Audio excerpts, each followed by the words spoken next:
the stadiums at Michigan and Texas and UCLA and all the other football factories because the players might be getting paid, or there might be some acknowledgement, hey, you know what, we're going to give you like a $20,000 stipend, but you should have a little share of the sales when we, the NCAA, which they did, sold Johnny Manziel uniforms at the NCAA website.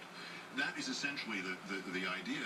What I don't know why that should be some sort of secret.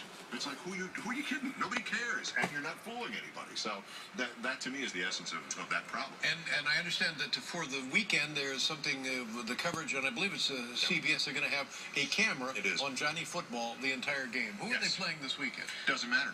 They're playing Johnny Manziel's expectations.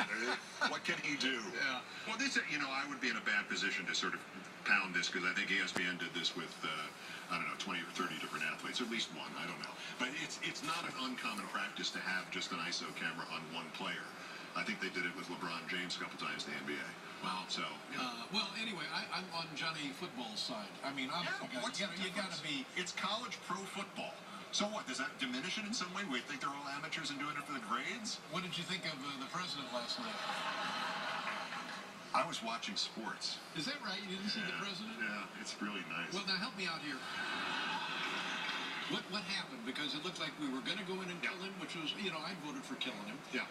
And then now we're going to put it on the back burner, and we're making a deal with our good, trustworthy, longtime friend, Vladimir Putin. That's right. Big pocket, car thief, weasel. Right. I think the term you were looking for was semi-elected, semi-dictator. Yes, that's right. Yeah, and it's all going to come together and work out. Now, we still reserve the right to go in and take care of Bashar al-Assad with weapons. But what is this a visionary strategy that 40 years from now we'll think, oh my God, the man was a genius? Right. This is a box yourself into a corner strategy. I don't know that it was necessarily visionary. The president said something, and again, I'm speaking just as a private citizen. I have no professional experience in this whatsoever. I'm sure we're trying to wipe that from people's memory. So I'll now go on about the president. So what he did was he said, there's this bright red line, and if they use chemical weapons, then we'll have to do something about it. Well, lo and behold, apparently they use chemical weapons, and the president went to Congress to get approval to go into Syria, unlike previous presidents, and not just Bush, but dating back to Lyndon Johnson, where they just went, hey, push the button, let's go. He went to Congress, and apparently he's not going to get the authority to do this.